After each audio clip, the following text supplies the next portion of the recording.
kind of carry that conversation. I mean, if you played 1 through 4, like you definitely have enough of an experience to chew the proverbial fat. Real quick around the table. Check 1 2 Dills. Check 1 2. Hello. Joss. Check 1 2. Checking things. I love this new interface. Because I'm like, I feel like I'm a little lower than usual, and the interface is like, I got you. All taken care of. I don't know what magic this shit is doing, but it keeps us really in step with each other. I haven't really been using the levelator anymore. It's just, it's freaking good, man. It all comes out fine. Yeah, I'm really impressed. All right. I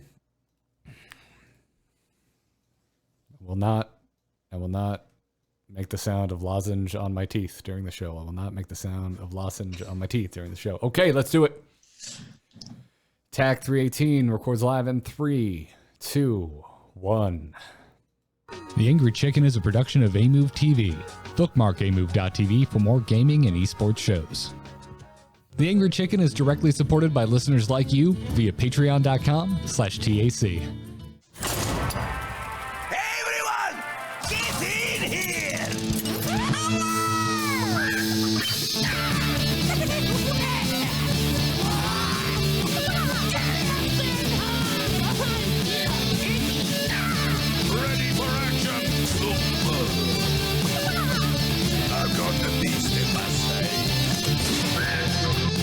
Podcast about Hearthstone, Heroes of Warcraft. This is the Angry Chicken.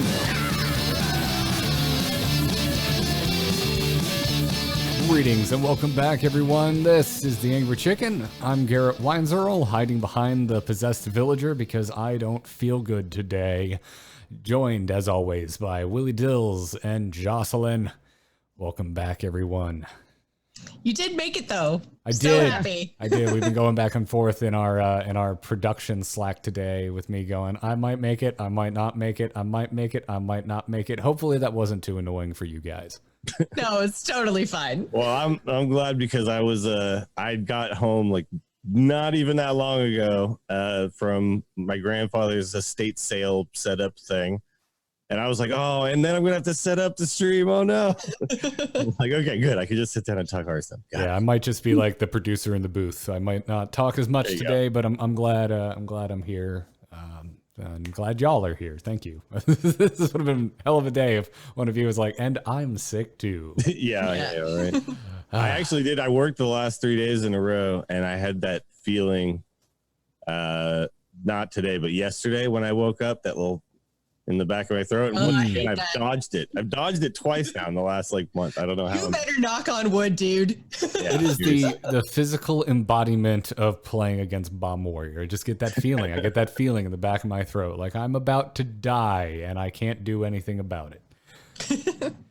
But I just keep getting away with it. And and then you draw 5 cards and none of them are bombs and you win the game. Mm-hmm. And, exactly. But the last game that didn't happen. I don't know. You don't know what's gonna happen with that. Yeah, Garrett had Garrett luck instead. Anyways, I figured I kind of wanted to check in on y'all and how's the meta treating you? Because last week we had a pretty meaty conversation about things we were seeing on day one and what was working, what wasn't, what aligned with kind of our expectations. Obviously that kid just kept coming up, Mech Hunter. But I mean, it does appear that Mech Hunter, specifically the bomb variant, less so the Death Rattle variant, is here to stay. Overload Shaman, very popular. I'm seeing quite a bit of it. Mech Paladin doing well, but not maybe as well as I expected it to be doing a week later. And then Warrior is still very, very popular. Yeah, I think everybody really expected the Mech Paladin to just start running over people, and it's popular, but not like overwhelming, which is good. I'm liking the Shaman, actually. I am too. I actually had a Shaman quest, which I haven't let quests influence my play too much, but I was just like, whatever. I've got 2 Shaman quests. Let's do it. And I gave it a shot. And yeah, I'm with you. It's a fun deck. Although you both might remember that I was really into like Overload Shaman in the beta. It was one of the first decks I really grabbed onto. So I got a little nostalgia for the old Overload Shaman. Anytime you get an Unbound Elemental, I'm interested. I'm interested because that's an old school card that I have not played with in a while. Yeah, I also really like that this Shaman deck makes use of some of the Rastakhan cards. Like it's got Lickum and the Spirit of the Frog, and that just makes me really happy because I feel like that set really didn't see a lot of play at all at the end of last year. There was just so many other more powerful things that now we've had, rotations and buffs and nerfs and all kinds of craziness happening. Now we're seeing more Rastakhan cards, and that makes me happy because I liked the idea of Loa and spirits and stuff, and it just never really saw a lot of play. So the more Rastakhan we see, the happier I am. We're still not seeing a lot of the Loa, but spirits are around now. The shark, Spirit of the Shark, and Spirit of the Frog are both out there. That's basically it, though. Unfortunately, but that's two more than we had before. So last night when I was looking through stuff, I was browsing the Tempo store because I was like, okay, well, what is everybody saying about the meta? And they were saying, by the way, that Pogo Rogue is tier 2. And I was like, oh my God, am I wrong about Pogos? Because I did play, like, I was like, okay, I'm going to try the Pogo thing immediately after we had the show last week. And at first I was doing like a slower, like Pogo-centric strategy. Then I switched to the aggro deck that just runs Pogos as well. And I was like, oh, okay, well, you can fit Pogos into this strategy. And they're like, okay. But unfortunately, that was like short-lived. And then I looked today at HS Replay's tier list, and Pogo Rogue is sitting at a 40% win rate. And I was like, okay, never mind. I like for a second, I was like, oh my God, I completely missed the mark on Pogos. They are actually good. And then I was like, oh, no. Okay. I mean, I gotta say, I really like cross-referencing a stat-based site like HS Replay with something that's hand-curated like Tempo Storm. Tempo Storm, I'm putting you on blast. You have not been updating at a frequent speed. Okay, it really, yeah. Yesterday, I think is when. Team though is pretty decent. Yeah. But whatever. I only say that because I like their tier list. I think they're typically well thought out and they give good explanations, but they haven't been updating on the regular. But anyway, you're right. They recently updated it. Pogo Rogue is up higher than I think we would expect it to be. But the thing is with HS Replay is it's all the games. So you get people. We're talking about everyone, whether they know how to play the deck or not. So you need to take that into account when you're looking at these win rates, especially. I think if it's a Disguised Toast video, everyone's going to start playing it. And they're just in it for the memes, not necessarily for playing it correctly and farming those wins. So yeah. He's going to have a 100% win rate with it, by the way. Obviously.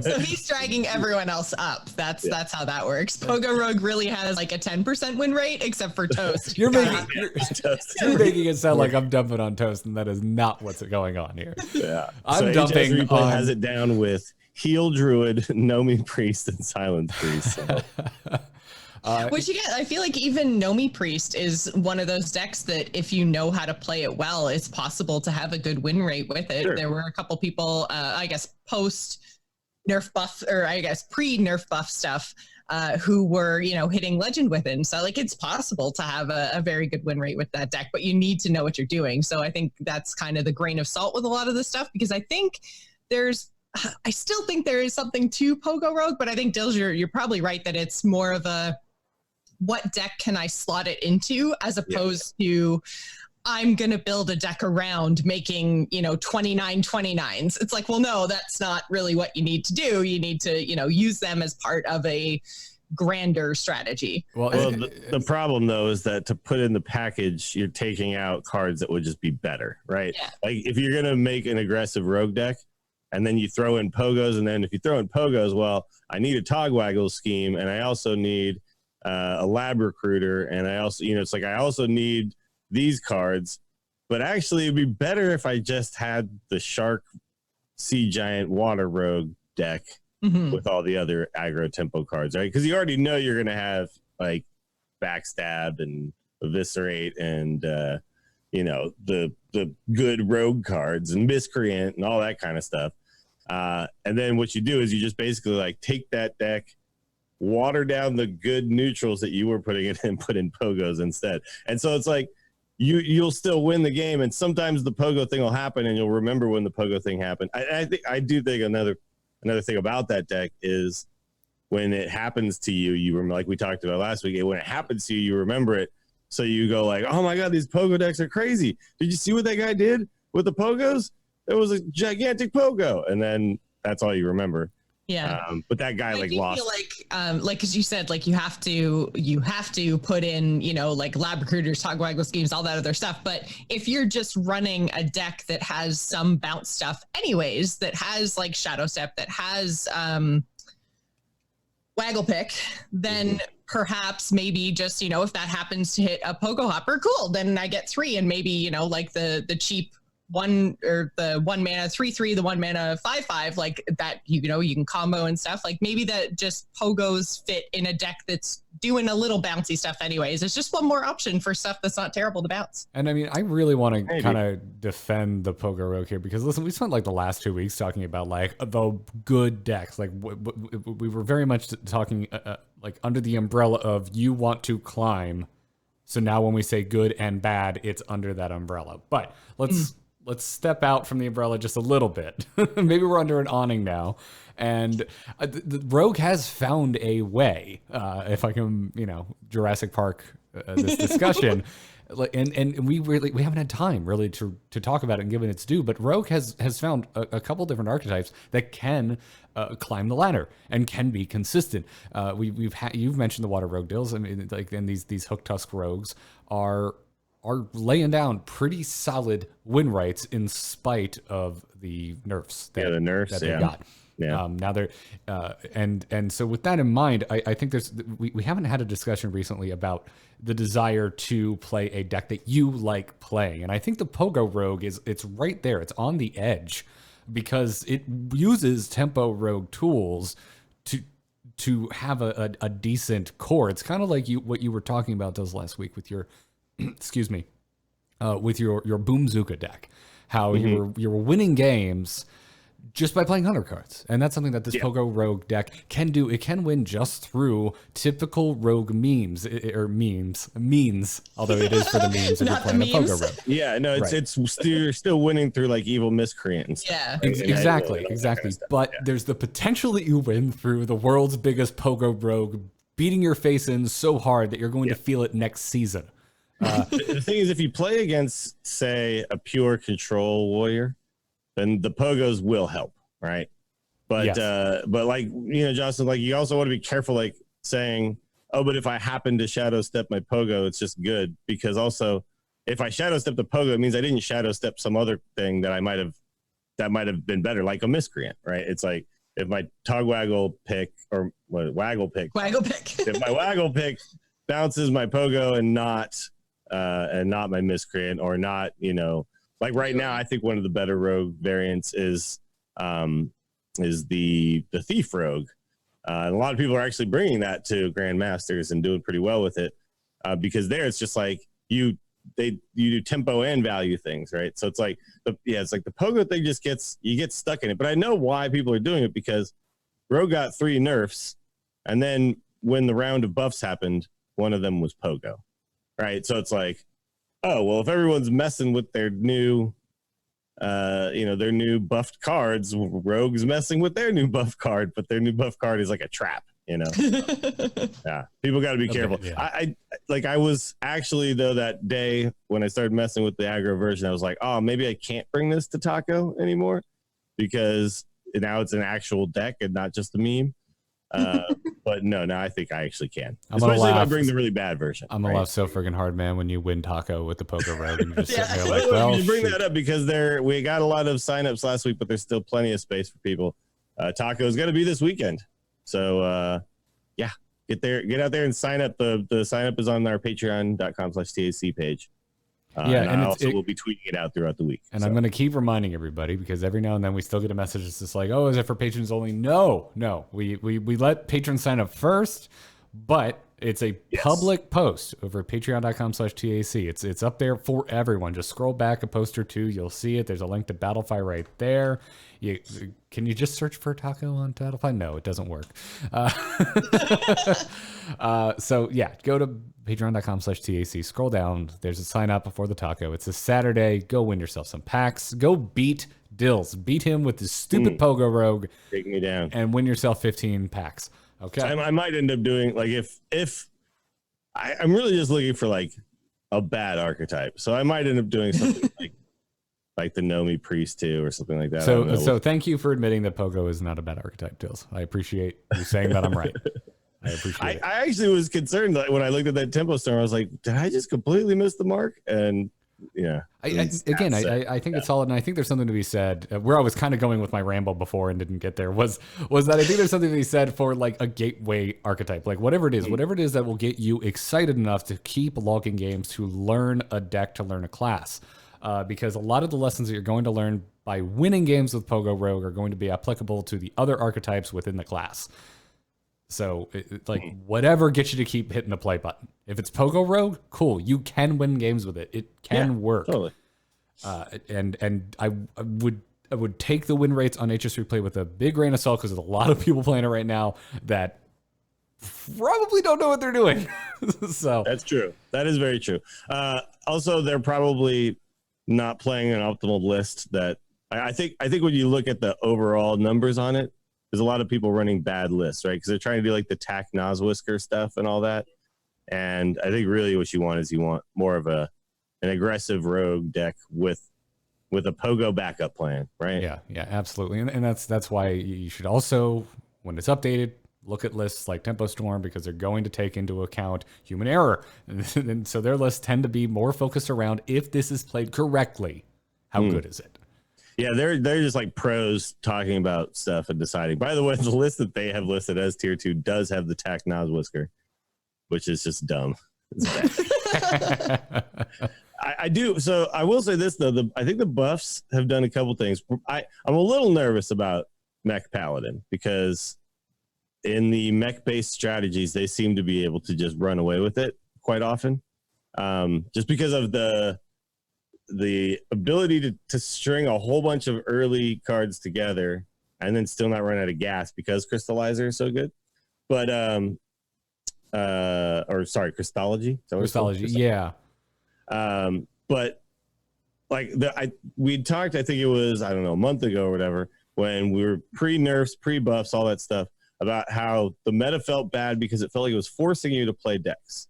And like what you bring up right now is like a really good point, is that you can play a deck that you just like now, because we've now got a very, like, it's just a lot of decks to choose from. Varied is the word I'm looking for, I guess. And it's just, it's not as rock, paper, scissory as it was before. It's more, there's a lot more 55-45 matchups out there than 70-30 and things like that.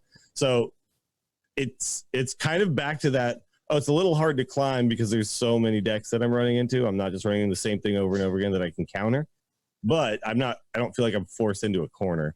Or it's like, I have to play rogue because that's the only way I can win. It really depends on like what your goal is. Like, are you just trying to climb? Are you just looking at favored matchups? And Hunter is probably still the correct answer, especially in the lower ranks. Getting up to that 5, getting up to that Dad Legend. Secret Hunter is still tearing it up, but it does see a drop off at those higher ranks, like we've been talking about for weeks now. And I think Mech Hunter at this point, in my opinion, if I were to give hey, Garrett, I want to climb, what should I play? Mech Hunter is my answer. It has so many good matchups across the field. Yeah. And then, like you brought up, that aggro overload shaman, I think is in a really, really strong place right now as well. So if you're just looking for, I just want to beat them up in the face and do cool things. Yeah. I like beating people up in the face. Sure. If you just want to play, I think the coolest deck right now, I think it's that. I think that overload, aggro shaman is the coolest freaking deck. Doomhammer's back.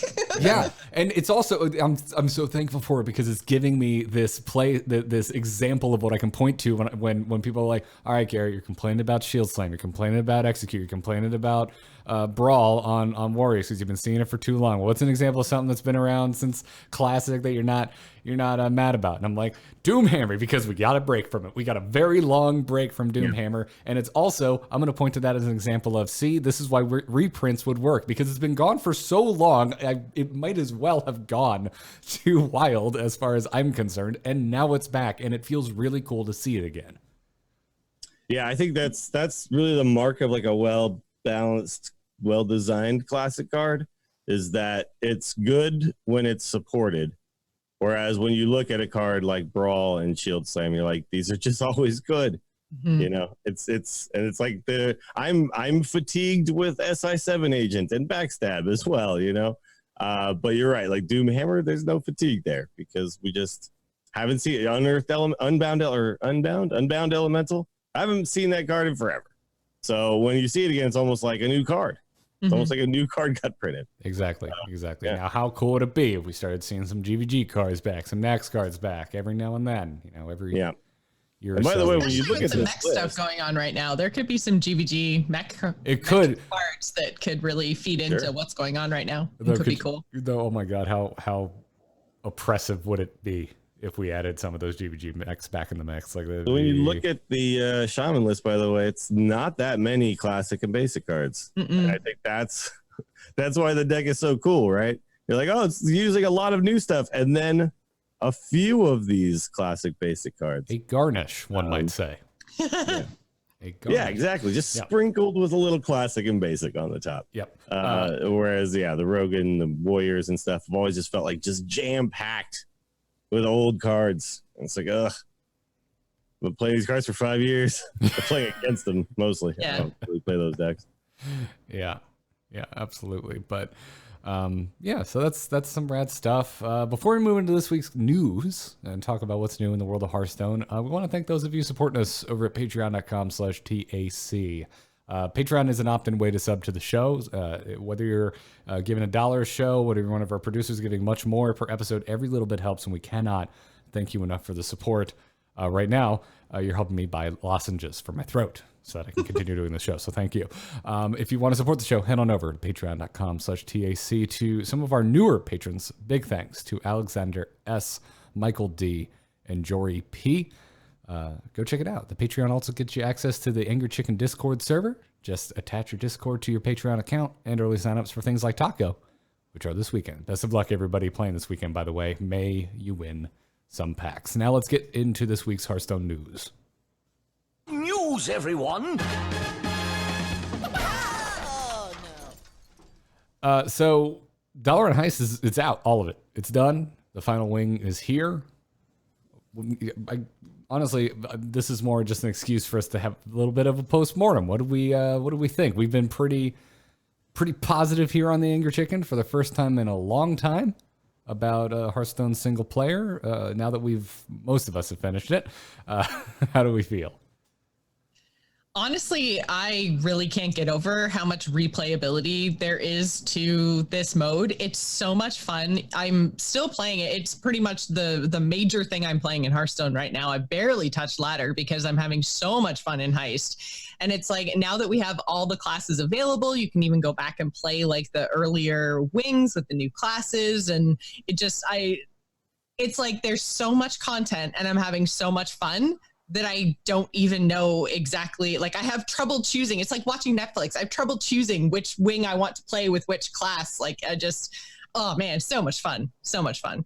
Playing it, like even though there's no more packs available for me at this point, like I am having so much fun that I just am playing single player Hearthstone, period. I haven't even touched the, what's it called? Anomaly mode. I've just been playing like normal and hard, trying out new things, and oh man, it's so much fun. I finally turned on Anomaly for the final wing because I showed up to the instance on Friday and Scott's power went out, and Terpster and I didn't realize that he wouldn't be back essentially for the rest of the day for about 20 minutes. So we just sat there talking about Hearthstone, and he was like, "Oh yeah, the Anomaly that makes your spells cost 2 less. The starter Paladin deck has Sound the Bells," and I'm like, "Oh my god, I have to try this." And so then this is the first time I finally turned on Anomaly and did exactly that. Sound the Bells is then 0 mana and has Echo, so you can just cast it infinitely because there's no turn timer in the Dalaran Heist. So the only thing that's really stopping you from making the biggest minion you want to is carpal tunnel. Yeah, I haven't played the Fifth Wing yet, but it's been like so far for me. Basically, what the Dalaran Heist has been is like the perfect way to play Hearthstone on my phone. Because I don't like playing competitive on my, like, even if I feel like I have a strong connection and I, whatever, I don't like accidentally fireballing my face or things like that. You know what I mean? And the non-turn timer and the fact that if I like somehow lose connection or get a phone call or something and I log back in, I'm like exactly right back where I was. It's just like, oh my God, thank you for doing this. Yeah, it's so stress-free. You're absolutely right. I'm the same way. I don't trust my capability to interface with a touchscreen well enough to play a ranked game of Hearthstone on my phone. I know a lot of people that's the only way they play. But for me, it's just like the Hearthstone. I actually even considered at one point, like, do I just remove it from my phone? Because I never, ever play it on my phone. By the way, I have a new phone now, and it's got a way better screen for Hearthstone. It's the Galaxy S10, and it's like I used to have the iPhone. I have the same one. Oh, is that what you got too? Yeah, so good for Hearthstone. Got right? it like 2 weeks ago. Yeah. Have you played Hearthstone on it yet? I have, yeah. Butter. But anyway, but it's like it's like something I actually do all the freaking time on my phone. Is I just open up the Dalaran Heist, and I'm like, even if I don't win or whatever, I'm just like, hey, but I'm earning decks on all my classes. Yeah, I'm doing stuff. Exactly. Yeah. Even when you lose, you're still doing stuff. And I know like Wing 5, I think, is also just so totally different because the addition of the extra 4 bosses at the end, like 12 bosses instead of the twist is just 4 more bosses. Yeah, things get insane. Your deck is like 1 billion cards. All right. Yeah, it's so much fun. So do you get 1 extra treasure or do you get more extra treasures than that? I think it's 1 extra treasure and 1 extra Bob visit. Okay. I think, yeah. That makes sense. Someone else tweeted out the Robo bartender today, and I swear y'all are photoshopping this. This is a conspiracy. I've never seen him. Conspiracy. Never seen him. It's ridiculous. But yeah, overall, I absolutely loved this. My only thing is like I hope they don't just do this 2 more times this year. Like I hope they add more features. I don't know exactly what I would like them to be, but I hope they don't just, they're like, all right, this is great, everyone loves it, let's just do it 2 more times. Like do this. Oh yeah, because we will not love it 2 more times. Continue innovating, because that was sort of the issue last year. I mean, they did make a couple changes last year, but for me, it wasn't enough. Well, the thing that I liked last year was puzzle mode, right? So I would love, even if they alternated and did like 1 set of single player that was very much like what we just got with Heist, and then 1 single player that was puzzle mode, and then back to like Heist again, I would be okay with that. But I agree, I don't want just Heist every time. Yeah, I think like what you need to do is you just need to do variation, and that's one of the reasons why things like the Lich King were so sweet for me personally, because it was like it was a brand new experience. Oh, beat this same boss with each class, and every single time there's some new twist that hadn't happened before, right? And at the time, that was just really exciting to me, and a super big challenge, and something that I could try to, beating things in games has always been something that drives me a little bit.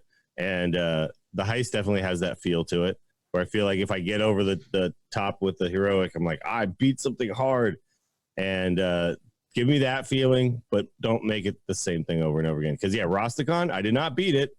I had no intent, no part of me felt compelled to push that button ever. And this time I pushed the button a lot of freaking times. Yep. A lot of times. Also, I feel super, super bad for the Hearthstone team right now because we're sitting here going, Heist is amazing. Heist is so great. We love Heist. Don't do it again. Make something totally different. Yeah, exactly. I don't want something totally different. I would be 100% down for another one of these, just as long as we get a few more features that just give it a little more replayability, make it just an added layer or 2 of depth. I like this. I like this mode a lot. But I'm gonna need just a little more deck tweakage would go a lot for me. I like what bartender Bob, who's the only bartender, brings to this a lot, and if we could just play with that a little bit more, please and thank you. And again, I think last week I talked about how I wanted to be able to choose a treasure to start the whole run with, and like unlock treasure, like a treasure collection. That would be really cool too. So Hajikuma brings up a good point, is that we do know though that the full year is going to be tied together in one story.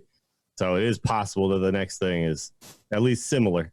Yeah, but I think it'd be pretty easy for them. It's just as likely that they write, next time, sorry, you're stuck in this puzzle dungeon. You cannot escape until you solve these puzzles. Like they could find a way to write that. You can take the existing story and find new ways to tell it, I think. Yeah, sure. Well, I mean, because what it really comes down to is that there is going to be some sort of battle between two opposing. The good guys are going to have to come back, right? So, I mean, you can do that with a puzzle too. Like, I don't see why you can't. Like, it still comes down to two players. One of them's AI, and you're doing a versus Hearthstone battle. So, whatever the rules of that are, there's nothing saying it has to be heist style, right? By the way, the story of this one, anyway, is that you are the evil faction. Yeah.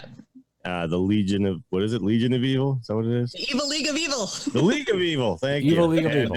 You are taking over Dalaran one section at a time. So I'm guessing with Kirator Citadel, that means that you've completed that mission and now you own Dalaran. So yeah, that means the good guys are going to have to come and take it back, right? I guess. We're going to have to play as the paladins and stuff now. Oh, I'd be very surprised if we went back to Dalaran. That would be very samey. The whole idea was that Dr. Boom was going to strap rockets to Dalaran and fly it away, right? So maybe the next one is us doing a League of Explorers adventure type thing where we are searching the world for the lost city of Dalaran. If this is the Rise of Shadows, the next expansion will be the Fall of Brightness. No, what's her name? Whitemane from Scarlet Monastery will be the main character, and it will be called Arise My Champions. There you go. Okay.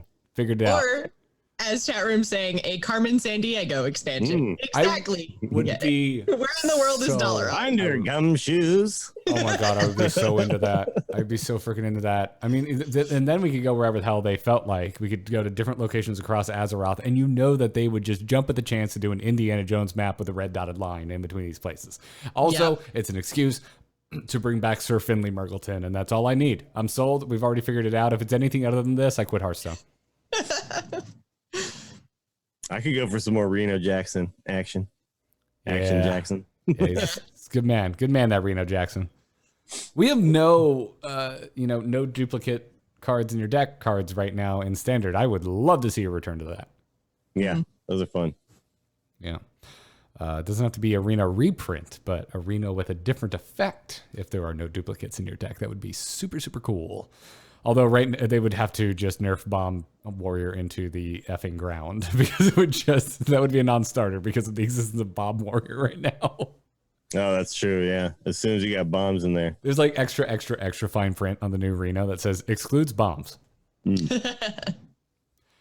So with the Dalaran Heist wrapping up, we now can get our Zayle Shadow Cloaks, and we now know all 5 decks that we could potentially start our game with, as Zayle Shadow Cloak is the legendary we get for completing Dalaran that reads, you start the game with one of Zayle's evil decks. There's a Silence Priest, there's a Tempo Rogue, there's a Control Shaman, what they're calling Plot Twist Warlock, and Bomb Warrior.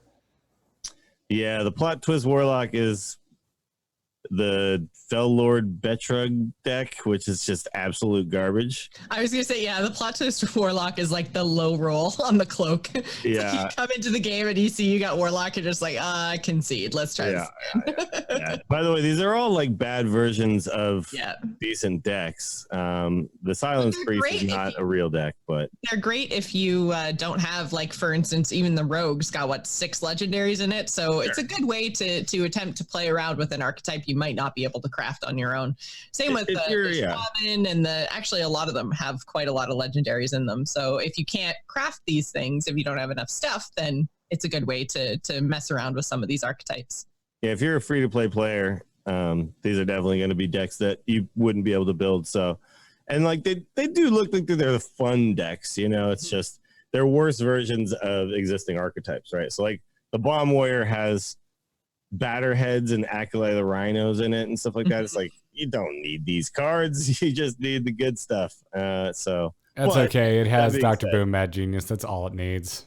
Sure. It's got both Dr. Booms or both booms. And yeah, that's probably all you really need. And then all the bomb stuff. So I think they should have gotten a little crazy, and in Bomb Warrior just been like, whatever, here's old school Dr. Boom. We know it's wild. We don't care. Here it is. By the way, this Bomb Warrior is the way I think a lot of people assumed Bomb Warrior would be built, which is the Rush tempo style package. Whereas now we've seen that the top versions of it are essentially just control decks with bombs in them, right?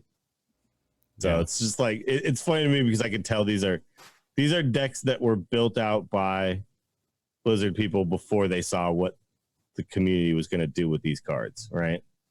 Like they're very down the line of that archetype. They're not really like taking into account what the community does, which is like, oh, well, how can I fit just this package in within a better overall deck? They're like, these are like 30 cards that are all doing the thing. And that's generally not how decks end up evolving. So, you know, what'd be kind of cool is that the way that they would do these kind of cards is that they would start with these decks, and then similar to what the deck builder does, they would take into account win rates of cards and stuff like that, and then adjust them like, you know, a month in. So absolutely. Play like optimal versions of the decks. Yeah. I'd like to see these updated with just the correct versions of the deck, because this would be so good for players that don't have a lot of cards. I mean, I'm even looking at Bomb Warrior being like, yeah, I don't have a Bomb Warrior. I'm missing a lot of those cards. Sure. By the way, the tweet that's also listed on this did confirm, though, that they will update these because this card will be around in standard after some of the cards that are in these decks. Specifically, like Ziliax will rotate. Well, that's cool, but Zayle it's all. I think what you're asking for is that they just update them when they have enough data to say this is the better version of this archetype, not just because cards rotated out. Yes, exactly. By the way, the deck builder continues to just be the dopest new feature they've given us in a really long time.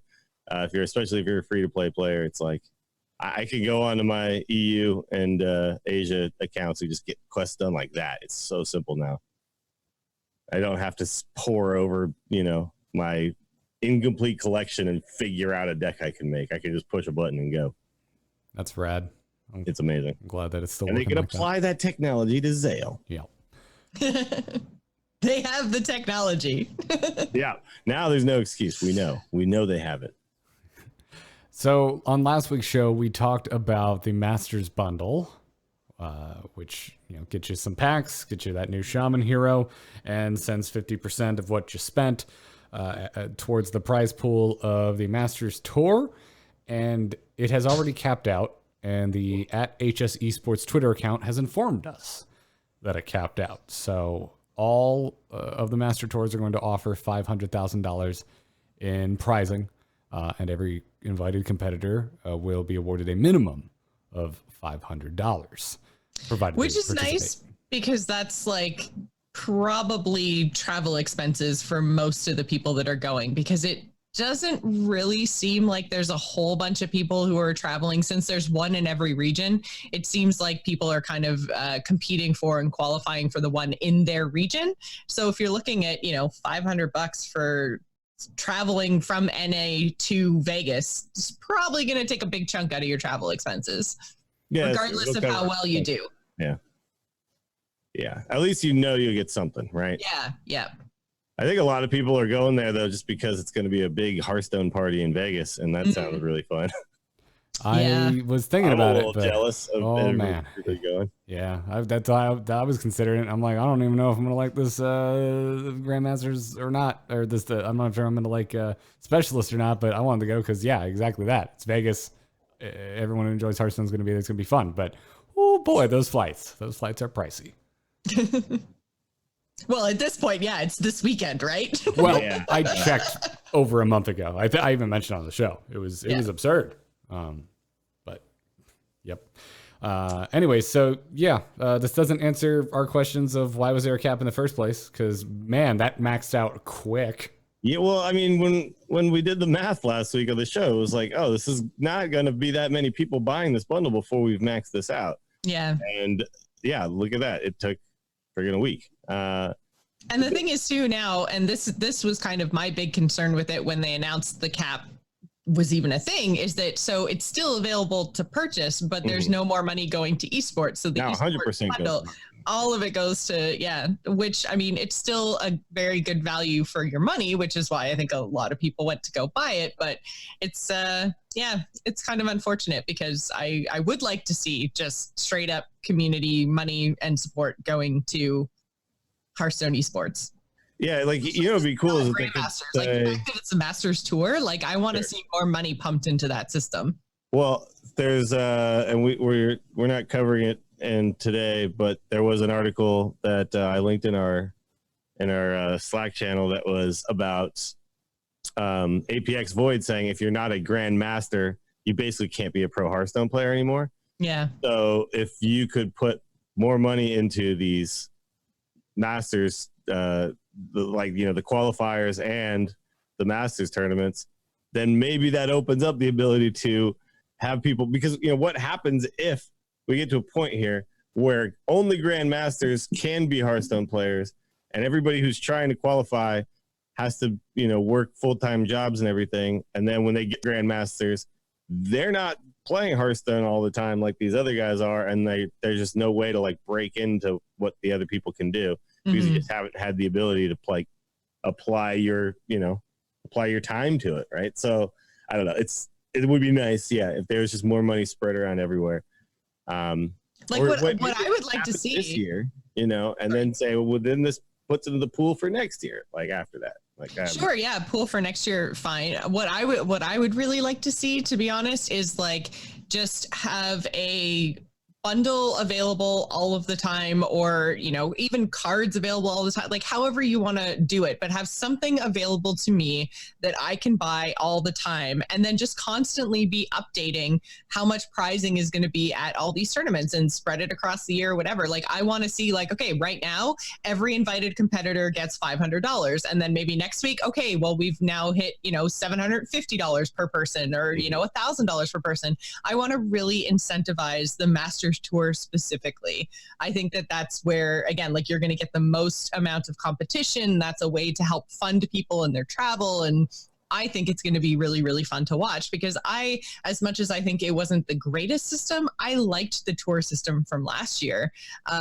I liked seeing those relative no-names get their moment in the spotlight by winning, a DreamHack or winning a tour stop. Like those were exciting tournaments to me. So I think there were probably too many of them, but Masters Tour now is the closest that we have to that experience. So I want to see that incentivized. And that's also going to, like you mentioned, the whole APX Void interview thing. That's actually going to then incentivize people to try to play in the Masters Tour. It's like, oh, I actually get money out of this. Like this is a something I can strive for, something that, might have a really big top prize that could be my salary for the year. Like this, I want more incentives in By the way, right now, there's nothing but Grandmasters if you want to watch competitive Hearthstone. I have not seen any other tournament or like we had the weird Crypt Disguised Toast thing, but that was also a Hearthstone sponsored thing. It was like I haven't seen anybody who's not Hearthstone give a crap about running a tournament anymore. There's not a lot on Twitch. It's mostly around just prizing, right? Like it's so hard to incentivize people to participate in something when there isn't a monetary gain involved. I mean, even the tour stops from last year weren't that big. They were what, 15K in prizes at each one, because there were so many of them. But like without even that incentive, which we talked about last year, how it wasn't even a great incentive for people to, have actual sponsors behind them, because there was no guarantee of, even paying for your travel by going to all these tour stops. Like, I don't know. I just totally lost my train of thought. Well, I have a feeling, by the way, that the reason why it got capped is not because the Hearthstone eSports team wanted to cap it. I have a feeling it's just, if we want to approve this bundle, well, they're like, okay, well, we'll let you do this bundle, but you can't give away more than this much money. Yeah. So, you know what I mean? Some higher up who was crunching the numbers probably made this call. Yeah, I feel like maybe 2-3 times a year we have to remind everybody that it's like the developers are not making the call on the price of things. Yeah. I don't think because the Hearthstone esports team wants to give away all the money they can, right? Incentivize playing this game. But yeah, I do think, by the way, that the Grandmasters tour has been overall so far a success. And I think what we want, is we just want to feed the Masters stuff, because that's what's going to feed this going forward, so that it actually lasts forever, right? Yeah, if anything, it's important to have a strong underneath part. I mean, you bring up that article that's talking about the challenges facing Hearthstone players that are not in Grandmasters. I mean, if anything is the most glaring bummer of the new system, it is that, and I would like to mitigate that as much as possible. And if we can do that through crowdfunding, through a good sale, a good buy of cards in the game, I don't see why not. But who knows? Who knows what decisions were being made behind the scenes. But yeah, still available for purchase, but no more money going to esports. So, or you can look at it like, if you're buying it now, then you're just decreasing the percentage of the other people who bought it before the cap was hit. I guess, you could look at it. You could look at it however you want, but I'm going to look at it as I'm selfish and it's a good deal for cards, so I don't care. I'm buying it anyway. Yeah, which I mean, it is, and whatever. Yeah, we beat this horse to death. It's fine. Let's go. And take a break and thank our sponsor for today. Let's get ourselves paid. Harry's is back sponsoring this episode of The Angry Chicken. You can check out their wonderful razors to shave your face with, their great smelling shave gel, and much more over at harrys.com/TAC. We have talked many times before about how we could start a Harry's Convert Club. We have shirts. Not really, but I promise I'll figure them out at some point. Don't be surprised if at BlizzCon I show up in my Harry's Convert shirt and I'm passing out little cards with our promo code on it. So we're big fans. They make some really great razors. As I mentioned in the past, I was pretty much a lifelong electric razor user. And years ago now, when Harry's hit up and was like, hey, we want to sponsor Angry Chicken, we're like, okay. And they sent us out some samples, and I was just like, oh, this is nice. This is very nice. This is very smooth, and it's affordable. So you can keep new blades showing up at your doorstep. So you can keep it sharp, give yourself a nice smooth shave. I'm not joking when I say that shave gel smells really good. I'm not ashamed to just finish shaving, give it a quick rinse, and just walk out. I know I'm going to smell great.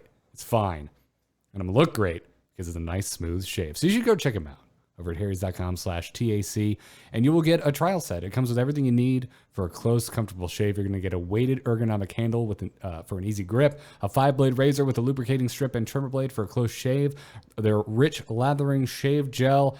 Again, you're going to smell really good when you're done with this stuff, guys. I can't smack the lathering shave gel enough, except if I hit it too hard, then it would go all over my mirror, and that's no good. And you're also going to get a travel blade cover, so you can bring it with you. Stay nice, well, and groomed on the go. I'm going to be loading up on a couple of these when I head out to the Keys next month. Gotta stay well manscaped when you're in a place that hot, because there is no shirts. Yeah, there are no shirts in Key West. It's too warm in July. So you can redeem this trial set by going over to harrys.com/TAC right now. Again, head on over to harrys.com/TAC, redeem your offer, and let them know Tax sent you to help support the show. And if you're wondering what we're going to be covering on next week's strategy segment, it has been requested by the patron Discord for us to do a breakdown of Freeze Mage. So expect us to talk about Freeze Mage. I don't know why I keep saying it like that, but now I'm going to say it like that from now on. It's a really this is a Freeze Mage I can get behind. Because, this is an old school Freeze Mage. Yeah, this is not, I freeze your face while I burn your face, or I freeze your minions and I burn your face. This is like I freeze your minions and then I do really cool stuff with the rest of my mana. So yeah, pretty sweet. I'm excited. It is sweet. But you know what else is sweet? When y'all write in with your crazy game stories. So let's take one right now. The whole world gone crazy. You're in trouble now. You got it!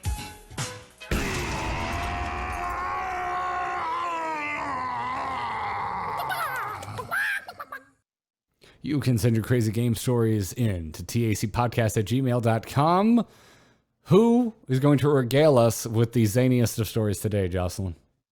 This one comes to us from Chad Bro Chill, who says, "Hey, TAC team, I received a 60 gold daily quest today and recently opened a Lucentbark in a pack, so I figured I'd try and get 3 wins out of it, so I was really excited about the card when it was released. The beginning of the game was fairly standard, nothing too fancy, but then we get to turn 7. My opponent, a priest, popped off a few mind visions to start the game. Turns out he nabbed my Lucentbark. He BMs me with a greetings emote and the madness begins. So I'm staring at a priest with a Lucentbark on 7 because of the coin. And so I decided to drop one of my faceless manipulators to start the madness of endless Lucentbarks. I am already thankful Chad sent this in. Right? Needless to say, I'm not feeling optimistic about my odds, as a priest can heal at will using their hero power. I floop next turn to get another Lucentbark, but my opponent reveals what they were really up to: milkshake. They drop the priest spirit, which shuffles 1-cost versions of your dead minions back into your deck. So I now have to chew through a mountain of Lucentbarks, and every time I do, a new one is shuffled into my opponent's deck at the cost of 1 mana. I've got 5 Lucentbarks due to 2 faceless manipulators, a floop, my original Lucentbark, and an Undertaker. Undertaker? I thought you'd get me there, didn't you, Chad? I'm on to you. My opponent literally has a board full of Lucentbarks, and I'm panicking. I have a few heal spells left, a Zilliax, and oh wait, what's this? Archivist Luciana. I have enough healing left in my deck to awaken my Lucentbarks 3 times, so decide on my plan, let my opponent completely burn them all down, then heal to make sure I get the maximum damage out of my minions. Both players get down to their last card. We hit fatigue. I pop off Elysiana and land some decent cards, but nothing that can win anything outright for me. I'm going to need to get lucky. The next 2 turns, I take 22 damage to my face and get some chip damage in myself. My opponent's Lucentbarks have died in a staggered manner, and he hasn't optimized his awakening opportunities with his Lucentbarks. I think I've said Lucentbark more in the last 2 minutes than I've ever said in my life. He's just going face. I drop a healing touch, bring all my dudes back up, and then smash him for 20 next turn, which with fatigue wins me the game.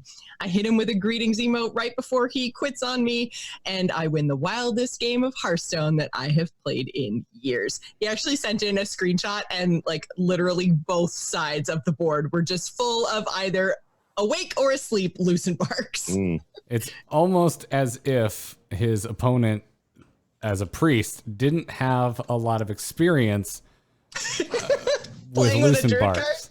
Yeah. It's oh my god, I pulled out. Oh my god, hold on. I have to, for the audience, I have to find a way to get this image into our video version. Yeah, look at that.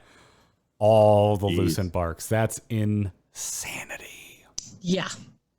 That's so The many. game looks like it would annoy me. Well, I would just be like, get me out of this game. I don't. Yeah. I'm glad it didn't annoy Chad Bro enough to not write in and tell us about this and share his Lucent victory with us. So thank you for sharing that, Chad. Again, you can send your crazy game stories in to tacpodcast@gmail.com. Before we bring it home with a few emails from that same inbox, we have another sponsor to thank today, and that's Third Love. What's going on with Third Love this week, Jocelyn? So you guys probably remember the last time we did this sponsor, but Third Love is a really awesome online only bra manufacturer. And the really great thing about this brand, and that's better than all the other brands, is that they have so many sizes. So there's actually, I think they're up to 78 sizes now, which includes all their signature half cup sizes. And the thing that makes this really, really interesting, because, no one likes bra shopping. Bras suck, guys. Spoiler alert, they're terrible. But Third Loves aren't. They actually don't scale their sizes up and down. They're tested and fitted for all their sizes that go from AA to I, sizes I didn't even know existed. And they also have features specifically on those larger sizes, like wider straps, that they don't charge you extra for, which is also a thing in bra shopping, guys. Sometimes bigger sizes just cost more. Not at Third Love. So they actually have a expert set of stylists that will help you find your fit. If somehow when you take their fit finder quiz, you're unable to find a fit that works for you, then you actually have 100% fit guarantee. So you can send back anything that didn't work for you. And then you can actually talk to somebody who will go over why things didn't fit. You can do that by text. You can get into a chat with them. You can call them. There's so many different ways to talk to the stylist. So they give you like literally unprecedented customer service when it comes to bras. And these ones are actually really, really lightweight. And the foam cups, they have memory foam, which I didn't think was a big deal at the beginning. But now that I've been wearing it for a while, I'm actually like, even after I wash it, I'm like, wow, that just fits again. Like, what is this? So I've really, really enjoyed my experience with Third Love. And they, like I said, the customer service is amazeballs. That's awesome. Well, listeners of the Angry Chicken, Third Love has an offer for you, as I'm sure you could have surmised by now. You know how podcast sponsorships work, but they know that there's the perfect bra for everyone. So right now they're offering Angry Chicken listeners 15% off their first order. You just go to thirdlove.com/TAC right now to find your perfect fitting bra, and you get 15% off your first purchase. Again, it's thirdlove.com/TAC for 15% off today. We thank them for their support, and we thank you for going to thirdlove.com/TAC. We also thank you for sending in emails, because otherwise I couldn't hit this bumper and have things to say afterwards. Hello. Hello, it's me. Hello. Just quickly, do you get my message? Yep. Oh. Hello, brother. Send those emails to the same place you send your crazy game stories, tacpodcast@gmail.com. If you're a patron and you have your Discord hooked up to the patreon.com/TAC, you're already in the Angry Chicken patron Discord. Think of it like a fast pass for the inbox. You just get to skip the inbox entirely. You can just drop questions in there. We go in, we check, we see if there's things we haven't talked about before, and we add them to the show. Out of breath. Matt H. says, hey y'all, about your discussion of the mana buff to Crystology, one thing I think you could consider is that it can be used to cheat out Immortal Prelate and get one or both into the mix a little earlier. I don't know if Immortal Prelate is niche. I just want to say niche, but I see it in fully half of the very few paladins I play against these days. I should mention Matt H's email was sent in before the buffs actually went live. I play Warrior, and there's just no way to tech in enough silencer removal to keep that thing down for long. With cheaper Crystology, you can start rotating it through your deck on turn 2 and maybe have both out on turn 3. Ugly. Well, Matt, as we now know, because hindsight is 2020, turns out mechs just kind of work better for Paladin right now. This is what you're describing is, I would say, an exacerbated example of why Pogo Hopper is a difficult deck to consistently win with. And I would say if we're all having issues with winning with Pogo Hopper, we're going to have even more issues winning with Immortal Prelate. Yeah, I don't think it's a very strange sentence to read there, that Immortal Prelate's in half the paladins they're seeing, because I'm like, I've not seen Immortal Prelate. Oh, right. Now, Matt did put very few in parentheses. Sure. Matt's not trying to lead us astray here. But like it's just a very different experience than I have had. I actually looked up Immortal Prelate on HS Replay just to kind of see where it was at, and there's one version of the deck that apparently has a 49% win rate with 620 games played. But the most popular version with 6,000 games played is at a 38% win rate. So it is not a good deck. Maybe not the problem deck that Matt was worried about. Yeah. But I will say this, though. Crystology will, as long as it's around, will always make things like this possible, right? Things like Prelate, things like, and actually it's the Shirvala OTK Paladin has definitely had a rise in popularity as well, because it pulls like Acolyte of Pain and things like that, and helps it draw through the deck faster and stuff. So it's there's more than just the mech stuff that gets buffed when Christology gets buffed for sure. I just think Prelate, we probably don't have to concern ourselves with too much. So I'm sure if you run into half the paladins out there with Prelate, it will calm down eventually, and you'll then start going, I don't have enough silence for all these mechs. This is a new problem will arise, but I'm not concerned with the Prelate. It is definitely a niche deck. Yeah. So who's our second email today from, Dills? Jason writes in and says, you guys were talking about Arena and Bob a couple weeks ago. Okay. Since they are trying to push this new content, the heist, why not have some sort of arena mode that involve the decks that you have for the heist? Single elimination, you queue, and you have the starter deck.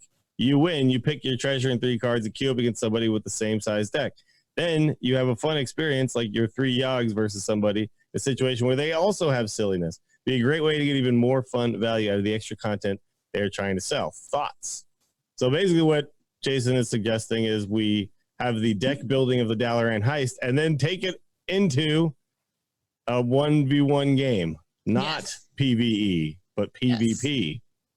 I mean, hell yeah, sounds super fun. You could, there's all sorts of ways you could implement this, but just kind of building up your deck and then facing off against other people building up their decks. That sounds awesome. I think this sounds so fun because I mean the big thing is there's so many variations of decks and so many different treasures that going up against somebody else, just the amount of insanity in those matches would be off the charts. And I think because they would be so crazy insane, you would never necessarily have the expectation of winning because things could just go so crazy. So then it's just straight up fun. And then if you lose, you just go back and start over again, right? Yeah. They could definitely make this a tavern brawl at least, right? Yes.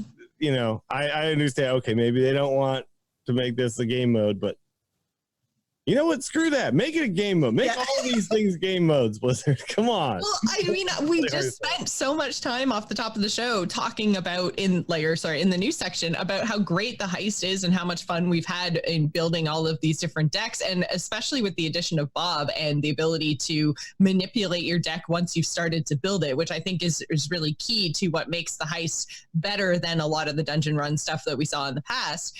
And to add that into the added complexity of playing against another person who has had all of the same sort of choices that you have had over the course of the game. And I mean, even looking at the heist with the different starter hero powers you can unlock and the different starter decks, there's so many different possible combinations of who and what you're going to face. I don't think I would get sick of this mode. No, that sounds, I think I would push that button a lot. Yes, I would definitely push that button. And that's almost why, as much as I agree that Tavern Brawl is probably a great place to put this, because that is just a 1v1 button that's already built into the game, I wouldn't only want to play this for 5 days once in a blue moon. I want to be this. I want to have this. I'm with you. Yeah. I want quests for this. Because this would be something that would be excruciatingly impossible to balance to where I don't think it's something you could sell entry for like Arena. Yeah, no, it shouldn't be balanced. It should be insane. Well, exactly. But fun, right? Add this mode, and then every now and then I get a quest that's go play Insanotron button mode, whatever you want to call it. It would be bonkers. I'd be super into heist battles or something like that. Yeah. Oh, that'd be good. And then the next time the Hearthstone team needs to just throw caution to the wind sometimes and just pull the trigger on stuff. Because you're right, all this stuff is built out. How hard would it be to, instead of queue into a boss, just queue into another person? Give credit where credit is due. We've been saying that for a while, and finally, we got buffs, we got following nerfs, following a solid solo adventure. I fully expected 5 years we'll be playing heist battles against each other. Oh God. You cheeky bastard. Yeah. I mean, look, I was watching Omnistone and Frodan brought up a similar thing. It's we've just gotten used to this. This is the pace that Hearthstone travels at. I was watching. We all just are we want to take that little horse whippy thing and hit him in the butt and be come on, go faster. But You mean a riding crop? sure, the horse whippy thing. The horse whippy thing. Yeah.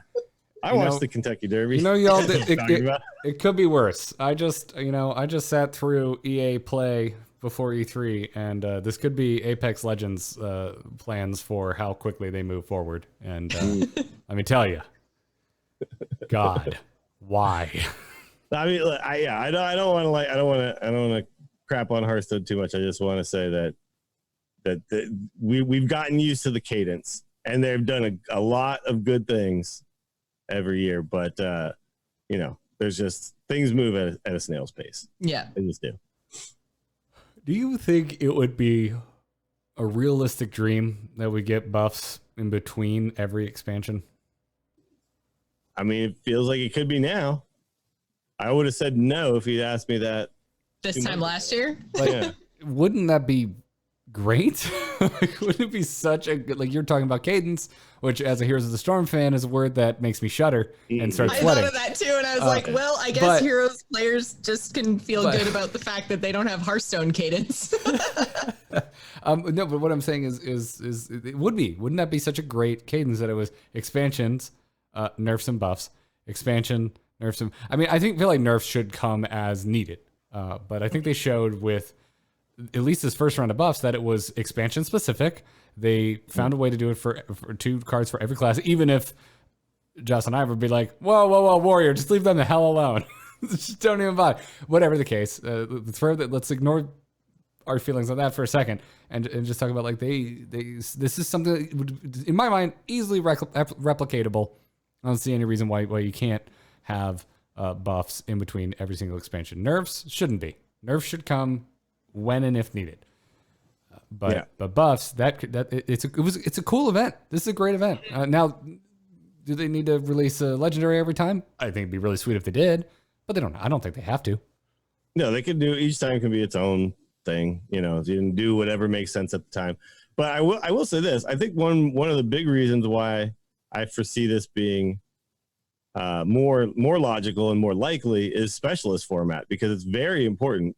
With Conquest and Last Year Standing, you can kind of hide balance problems, right? Yeah. Because you don't have to, you've got bans and stuff, so you don't have to have each deck actually be within a reasonable range of win rate.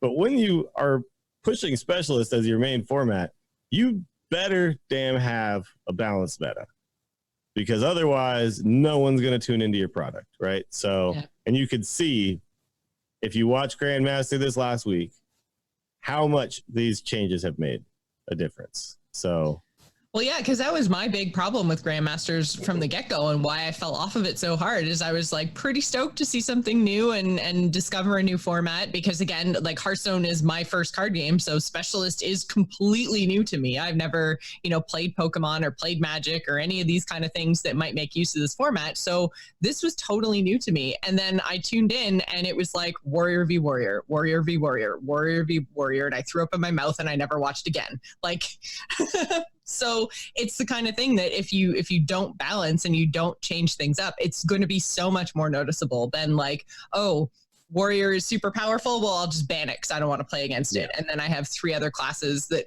get some of the limelight. Because that was the other thing, is that we saw a lot of class variants. Even if everyone brought the same 4 classes, like that's still 3 classes that we see in a matchup, right? Like you see 1 class all the time if things aren't balanced properly in Specialist. I mean, I really think that's unfair. We saw rogue mirror matchups too, Jocelyn. By the way, I will say that Just really wanted to use that soundboard. I did. the last week, if you got sick of it because of week 1 and didn't revisit, go watch last week, because first of all, the matches happened really fast.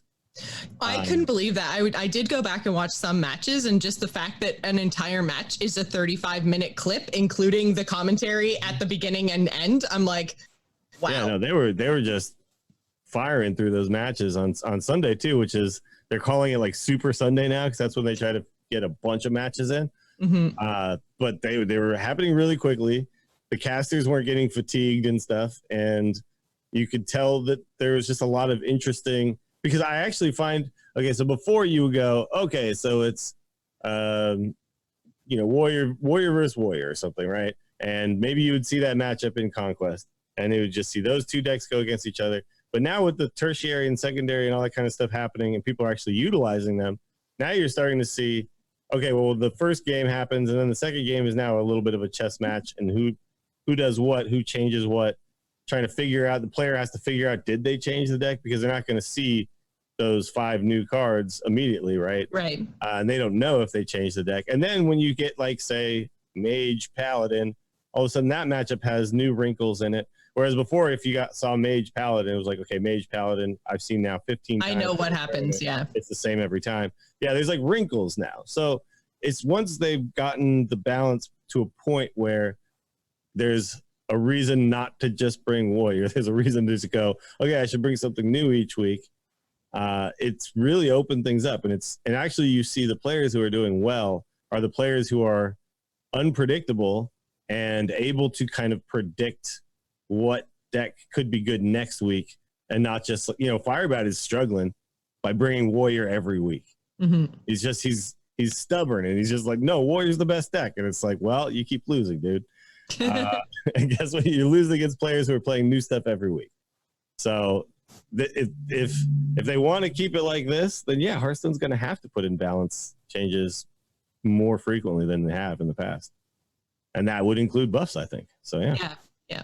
Oh yeah, it was something that kind of leading into Specialist, it was very much in the back of my head, was that, man, with this format where if they move at the pace that they historically have moved, it's gonna get old really quick, especially if there are dominant decks. And so they've done a pretty damn good job here at the beginning. We were very concerned at the beginning. When things weren't being streamed yet, and we were just hearing word from the first Specialist tournaments that it was just Hunter and Rogue everywhere. We're like, oh great, well, it's going to go live. It's going to be Hunter and Rogue everywhere, and we were wrong. It was Hunter, Rogue, and Warrior everywhere. But it didn't change very much. But now you're seeing Mage, Paladin, all sorts of Shaman. People are bringing all sorts of stuff now. Yeah, I don't know. I'm still not sold, because I enjoyed the finals so much earlier this year. That by comparison, I'm still looking at this pretty skeptically, and maybe it was just when I was perusing through VODs, I just still saw too many Warriors, and I didn't give it a fair shake this past weekend. But it's still what I want it to be. Like, the hopeful future for it, I think could be very bright. Like, it should be. Specialist should be a more accurate representation of what our ladder experience is at home. If ladder is healthy, Specialist should be healthy, and vice versa. Yeah.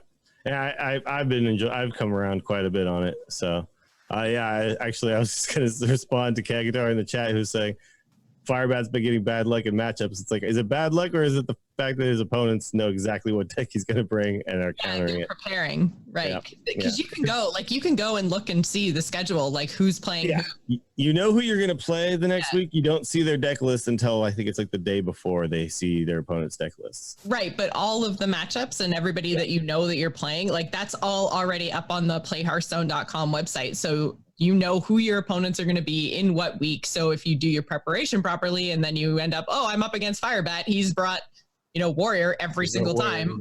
Yeah. Then I'm going to bring whatever counters Warrior. Yeah. And then I'm going to beat Firebat. Yep.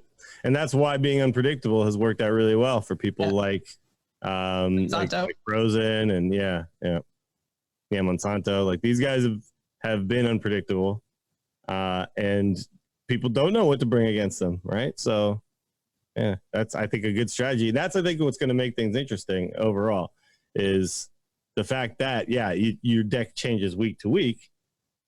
And now we're getting deep enough into it, too, that we're seeing, people actually have good records and bad records, and storylines are coming out, and that kind of stuff is really interesting. Like, who's going to make the playoffs, and that's what I wanted out of this. It's finally starting to happen. I think those first few weeks were just so frustrating because there were no storylines yet. Everybody was 0-0, and then everyone played Warrior against Warrior, and it was just like, okay, this is gonna suck. And it started poorly, but luckily they made changes quickly, and it's actually rounding out pretty well. So I am coming around. I'm still skeptical until we see a full season, and I want to see what it feels like when we're in like the Grandmasters finals. Does it feel as epic? because I don't know if it will when there's only a best of 3, but it might. And if it does, then I will fully invest in it. But for now, yeah, you're right. I'm still in the cautiously optimistic stage, right? But each week has been better than the last. So yeah. Well, and it's also all the pros are learning the format too, right? Like they're learning how to play. Like, yeah, we're all learning together. Yeah, that's certainly improved. That's for sure. I'm not going to argue with that at all. So anyways, thanks for the emails, everybody. Keep them coming. tacpodcast@gmail.com. Patrons supporting us over patreon.com/TAC. Drop us questions directly in the Patreon Discord or on Patreon. I do check those messages. Patreon makes it abundantly clear when I have new ones. So, yeah, go ahead. Plenty of ways to get in touch with us. And if you're supporting us, not get lost in the inbox. So that's going to wrap it up for this show. Speaking of the Patreon, if you like the show, if you like what the three of us are putting out into the world and you would like to support us, patreon.com/TAC is the best way to support us. We really appreciate everyone that's backing us on Patreon. Huge thanks to our producers, by the way. Thank you, Declan H., Sean C., and Cheesy Bob for signing up to be producers of The Angry Chicken. We cannot thank you enough.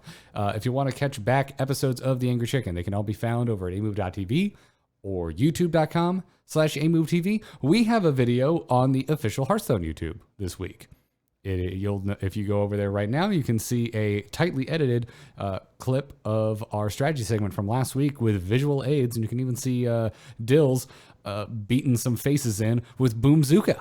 There's some great little clips in there. I actually did find that clip. It was funny because you first showed one with it would still be 8 mana, and then the very next clip was the one with 7 mana. I was like, oh, sweet. Yeah, I wanted multiple versions, and when you were first talking about it, you were talking about your old I was talking about the old version, version. I was like, screw it, I'll throw it in there. They'll figure it out. By the way, I do still have a win rate above 50% with that deck. It's like I said, the Boomzooka plan is not necessarily how you win every game. But how many games played? But I've had, oh my god, when you Boomzooka, Revenge of the Wild, then you Zul'jin. Oh god, it just goes nuts. It's amazing. And then your opponent goes. Okay, we're gonna take that away from you, Garrett. That's an accurate representation of what it feels like to lose to a Boomzooka deck. I don't know what you're talking about. I have enhanced your experience of this story from Dills. Anyways, you should catch us live Tuesdays at 4 p.m. Eastern on twitch.tv/amovetv. Come be a part of our lovely chat room as they talk, share decks, debate, and sometimes help us find things as news is breaking last minute and help out. We appreciate our chat room very, very much. But before we leave, Dills, you do all sorts of other awesome stuff around the internet. Where can everybody find you? Check me out on Twitter at WillyDills and twitch.tv/WillyDills, where I stream me playing Hearthstone and MTG Arena. And by the way, we have now started to officially go once a week with MTG Arena deck techs. There's a new one up you can find on my YouTube channel, which is youtube.com/WillyDills. Rad. Jocelyn, what about you? You can find me on Twitter and Twitch. I'm at Joss Plays. If you guys had any interest in Days Gone, Ryan and I did a deep dive of Days Gone, full spoiler mode on Gamers In last week, so you can go and check that out. Also, I'm getting super duper into ESO right now, so I think I might actually start to stream some of that. So yeah, again, check out twitch.tv/Joss Plays. The itch to play ESO is real. I don't know. Dude, it's so fun. Because I have so many extra hours, but damn it, super complicated, but so fun. Yet another E3 with no new numbered Elder Scrolls. It's been too long. I'm not going to buy the 17th millionth re-release of Skyrim. I'm ready for new Elder Scrolls, so I think it's just time. Yeah, and the store, I mean, like there is some group content, but especially with the scaling world and stuff, you can just go and quest and play whatever you want. And there's actually way more people playing than I thought there was going to be. So yeah, it's a lot of fun. Looks good, man. Also want to be a necromancer really freaking bad. I haven't tried that yet. I'm playing a Dragon Knight and it's so fun. Nice. Well, folks, you can find me on Twitter at Garrett Art. I have a graphic design website, in case you were unaware. It's nomoonart.com. Again, nomoonart.com, because no one can spell Weinzerl. So you can go there, you can see my work, and you can contact me if you need graphic design work done. I do freelance on the side, so go check that out. All of the podcasts, including this one, are at amove.tv. I would recommend going and checking out my solo podcast, R2T2, which you can find anywhere podcasts can be found. It's literally R, numerical 2, dash, letter R, T, sorry, letter T, numerical 2, because the most recent episode, everyone's been asking, Garrett, how do you feel about Blizzard canceling literally your dream game of a first-person shooter, StarCraft? And I've got opinions, y'all, and you can find it on R2T2. But Garrett, Overwatch 2. I threw up in my mouth a little. I did too. I can't believe I just said that. Listen, if you like Overwatch, I'm happy that you're excited. If you were excited about the leaked news that an Overwatch 2 is being worked on, I'm happy that you're happy, but not my jam. I actually just went back and played some Overwatch the other day because I hadn't played it in a really long time. I did my like competitive whatever, like 10 matches. Placement games. Yeah. Yeah, and I actually had a great time. But then when I was done with the 10 games, I was like, okay, I'm done. That's my experience. Like, I don't think it's like, again, it's fun to like, oh, I don't like it, so let me take a dump on it. But like, really, it's whatever. It's just not my jam. Like, there's a lot of people that dig it. I'm glad that they dig it. Game to play. It just doesn't... Well, and I'm not so much dumping on Overwatch 2 as I am like, do we really need Overwatch 2 when we haven't had a new StarCraft game in forever? Sure. Like, I just don't want to see them drop StarCraft like a hot potato because I love that universe and I love those games. So I want to see more, even if it was like first person instead of, RTS. Still, I'm StarCraft, man. I miss it too. For me, it comes down to I never thought. I honestly was kind of already resigned to the fact that I didn't think we were ever going to get another StarCraft game. So when that story broke, I was like, oh God, no! Now I have to live through knowing it was a possibility and also having it ripped away from me in a single article. In one fell swoop. Yes. Thanks, guys. All right. Anyways, but that's all over at R2T2. I also give a little mini history lesson on StarCraft Ghost. So if you are significantly younger than me and are like, StarCraft what now? Go listen to that episode. I'll learn you real good. That's going to do it for this episode of The Angry Chicken. Thank you all for tuning in. Thanks again for supporting us if you do over at patreon.com/TAC. Until next week, when hopefully I will not be resigned to placement art of the Possessed Villager. Job's done. Job's done. Job's done. Yep.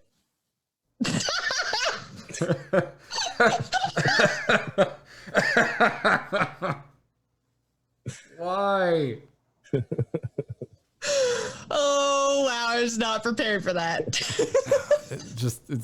Dill's just agreed with the entire episode. Basically. Good God. All right. Log in. Cool. We don't have any special editing to do this week, right? No. Praise God. All right. I like that. Dills is in anomaly mode. There's a special twist on every yes. Yep. All right, chat room. You've been awesome. Thanks for tuning in. See you for Taco this weekend. Go sign up. Yeah.